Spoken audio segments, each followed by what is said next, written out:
friends, welcome to Azan Cooking Videos. இன்னைக்கு நம்ம பார்க்க போற ரெசிபி இறால் பிரியாணி. ஓகே, இது எப்படி செய்யறதுன்னு பார்க்கலாம் வாங்க. எறா பிரியாணி செய்யறதுக்கு நான் இன்னைக்கு 1/2 கிலோ எறாவை நல்லா வாஷ் பண்ணி வச்சிருக்கேன். 1/2 கிலோ எறா, 1/2 கிலோ அரிசி போட்டு நம்ம இன்னைக்கு பிரியாணி செய்ய போறோம். ஓகே, ஃபர்ஸ்ட் இத நம்ம ஃப்ரை பண்ணி எடுத்துக்கணும். சோ அதுக்கான மசாலா வந்து இதல போட்டுறலாம்.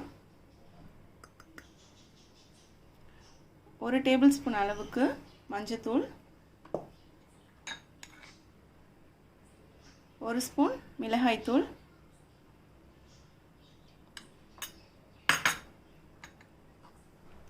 இஞ்சி பூண்டு பேஸ்ட் 50 எடுத்து, இஞ்சி 50 பூண்டு 50 எடுத்து அரைச்சு வச்சிருக்கேன். சோ இதுல வந்து இப்போ பாதி ஆட் பண்ணிக்கலாம். இதுக்கு தேவையான அளவுக்கு salt ஆட் பண்ணிக்கலாம். ஓகே, இதெல்லாத்தையும் இப்போ ஃபர்ஸ்ட் நல்லா mix பண்ணி விட்டுக்கலாம்.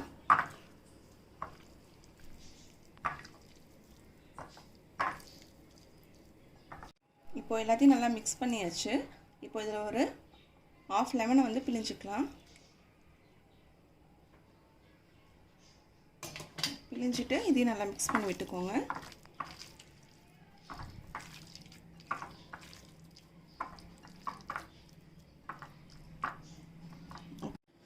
எல்லாத்தையும் mix பண்ணிட்டு ஒரு 5 நிமிஷம் கழிச்சு வரைக்கும் ஊற வச்சிட்டு இத நம்ம ஃப்ரை பண்ணி எடுத்துக்கலாம். எறாவை வந்து நம்ம ஊற வச்சிட்டோம். சோ அதுக்குள்ளேயும் நம்ம ஒரு மசாலா ரெடி பண்ணிக்கலாம். எறா பிரியாணிக்கு டேஸ்ட் தரக்கூடியதே வந்து இந்த மசாலா தான். சோ ஃபர்ஸ்ட் அதுக்காக ஒரு சின்ன pan மாதிரி வச்சிட்டு அதுல வந்து 1 டேபிள்ஸ்பூன் அளவுக்கு நெய்யை வந்து ஆட் பண்ணிக்கிறேன். 1/2 ஸ்பூன் அளவுக்கு சோம்பு வந்து ஆட் பண்ணிக்கிறேன். 2 ஸ்பூன் கசகசா ஆட் பண்ணிக்கிறேன். அது கூட 2 பச்சை மிளகாயை ஆட் பண்ணிக்கிறேன். இத சிம்லயே வச்சிட்டு இந்த மாதிரி ஃப்ரை பண்ணுங்க. கலர்லாம் சேஞ்ச் ஆக வேண்டாம். நல்லா லைட்டா வறுபட்ட மாதிரி வரும். சோ அப்போ வந்து ஆஃப் பண்ணி எடுத்துக்கலாம். இல்லனா Black ஆயிடுச்சுனா நல்லா இருக்காது மசாலா.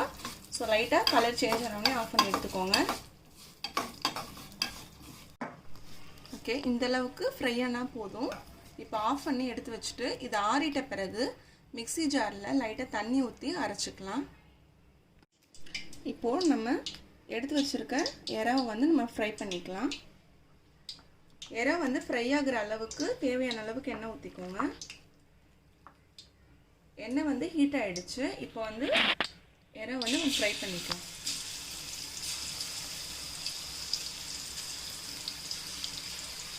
ஃபுல் குக் ஆகணும்னு இல்ல, பாதி குக் ஆனாலே போதும்.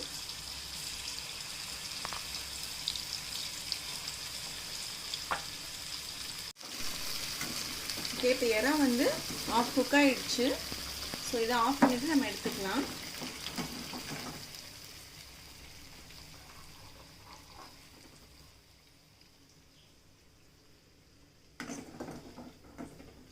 நம்ம பிரியாணி செய்ய ஆரம்பிச்சிடலாம். நான் இன்னைக்கு குக்கர்ல தான் செய்ய போறேன் பிரியாணி. குக்கர் வந்து ஹீட் ஆன பிறகு 2 ஸ்பூன் நெய் வந்து ஆட் பண்ணிக்கிறேன். நெய் வந்து ஹீட் ஆயிடுச்சு. இப்போ நம்ம எறா ஃப்ரை பண்றதுக்காக யூஸ் பண்ணோம்ல ஆயில், சோ அதையும் வந்து இதல ஆட் பண்ணிக்கலாம்.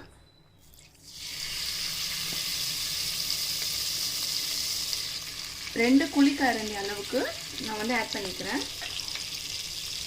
இப்போ இதல நம்ம வாசனை பொருளை ஆட் பண்ணிரலாம். பட்டை, கிராம்பு, ஏலக்காய் எல்லாத்தையும் ஆட் பண்ணிரலாம். இதல 3 மிளகாயை வந்து கட் பண்ணி வச்சிருக்கேன். இதையும் ஆட் பண்ணிக்கிறேன்.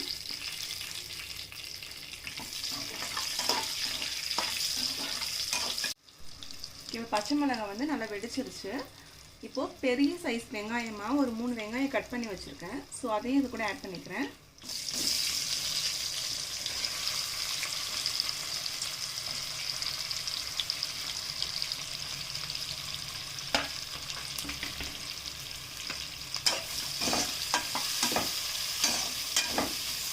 வெங்காயத்தை நல்லா ஃப்ரை பண்ணி விட்டுக்கோங்க.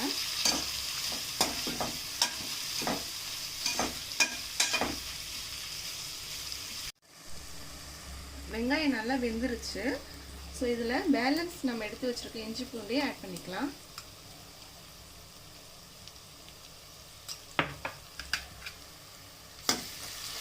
ஆட் பண்ணிவிட்டு இது நல்லா மிக்ஸ் பண்ணி விட்டுக்கோங்க. இஞ்சி பூண்டோட பச்சை ஸ்மெல்லாம் போடுற அளவுக்கு நல்லா மிக்ஸ் பண்ணி விட்டுக்கோங்க. இஞ்சி பூண்டோட பச்சை ஸ்மெல்லாம் நல்லா போயிடுச்சு. இப்போ ஒரு கைப்பிடி அளவுக்கு கொத்தமல்லி புதினா வந்து ஆட் பண்ணிக்கிறேன்.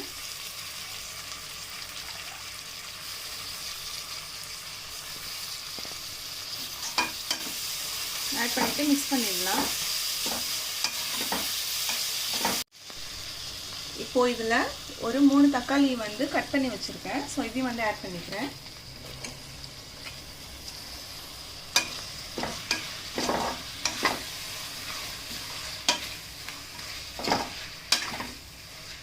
தக்காளி நல்லா வெந்து வரட்டும். தக்காளி வந்து நல்லா வெந்துருச்சு. இப்போ வந்து நம்ம 1 ஸ்பூன் அளவுக்கு மஞ்சள்தூள் ஆட் பண்ணிக்கலாம். 1/2 ஸ்பூன் மிளகாய் தூள் வந்து ஆட் பண்ணிக்கிறேன். ஆல்ரெடி நம்ம இறாலையும் மிளகாய் தூள் போட்டனால நீங்கள் காரத்துக்கு ஏற்ற மாதிரி அட்ஜஸ்ட் பண்ணி போட்டுக்கோங்க. ஓகே, ஃபஸ்ட்டு நல்லா மிக்ஸ் பண்ணி விட்டுக்கலாம். இப்போ இதில் உப்பு வந்து ஆட் பண்ணிக்கலாம். இறாலையும் உப்பு போட்டனால இந்த வெங்காய தக்காளிக்கு ஏற்ற அளவுக்கு மட்டும் உப்பு போட்டுக்கோங்க. கடைசியாக நம்ம பிரியாணி அரிசி போட்டுட்ட பிறகு டேஸ்ட் பார்த்துட்டு உப்பு வந்து ஆட் பண்ணிக்கலாம். மிளகாய்த்தூள் மஞ்சத்தூள் எல்லாமே நல்லா மசாலா ஸ்மெல்லாம் போயிடுச்சு. இப்போ வந்து நம்ம ஃப்ரை பண்ணி எடுத்து வச்சுருக்க இறாவை வந்து இதில் வந்து ஆட் பண்ணிக்கலாம்.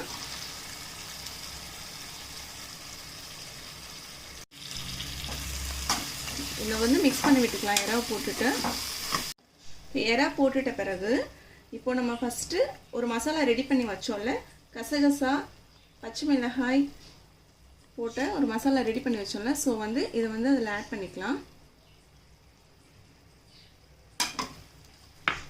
ஆட் பண்ணிவிட்டு இதையும் நல்லா மிக்ஸ் பண்ணி விட்டுக்கோங்க. எறா பிரியாணிக்கு மெயினானதே இந்த மசாலா தான். ஸோ வந்து இதை ஆட் பண்ணாதான் ரொம்ப டேஸ்ட்டாக வரும். இறாலாம் போட்டு நல்லா மிக்ஸ் பண்ணிட்டோம்.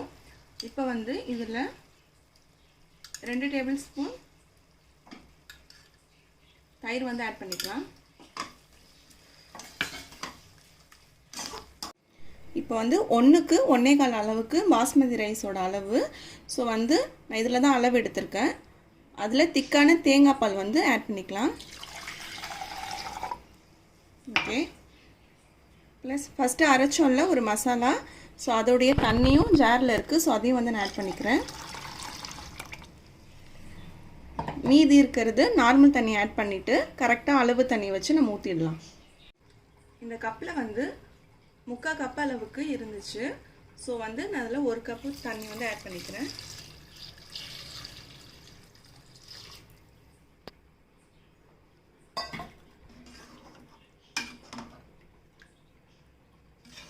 ஆட் பண்ணிவிட்டு நல்லா கலந்து விட்டுக்கோங்க. இதில் வந்து ஒரு 1/2 லெமனை வந்து பிழிஞ்சு விட்டுக்கலாம்.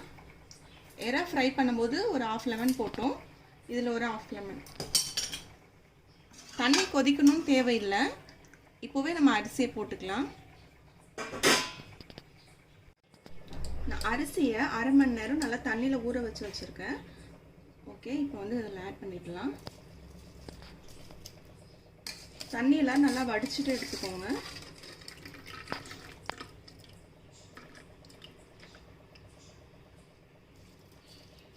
ரைஸ் எல்லாம் போட்டாச்சு.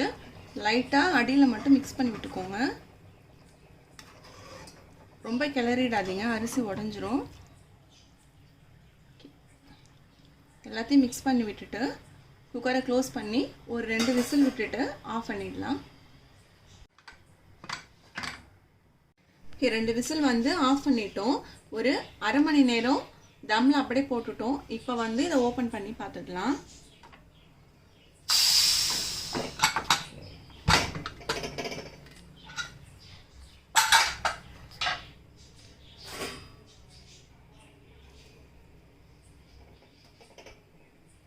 பாருங்க இவ்வளோ சூப்பராக ரெடியாக இருக்கு எறா பிரியாணி.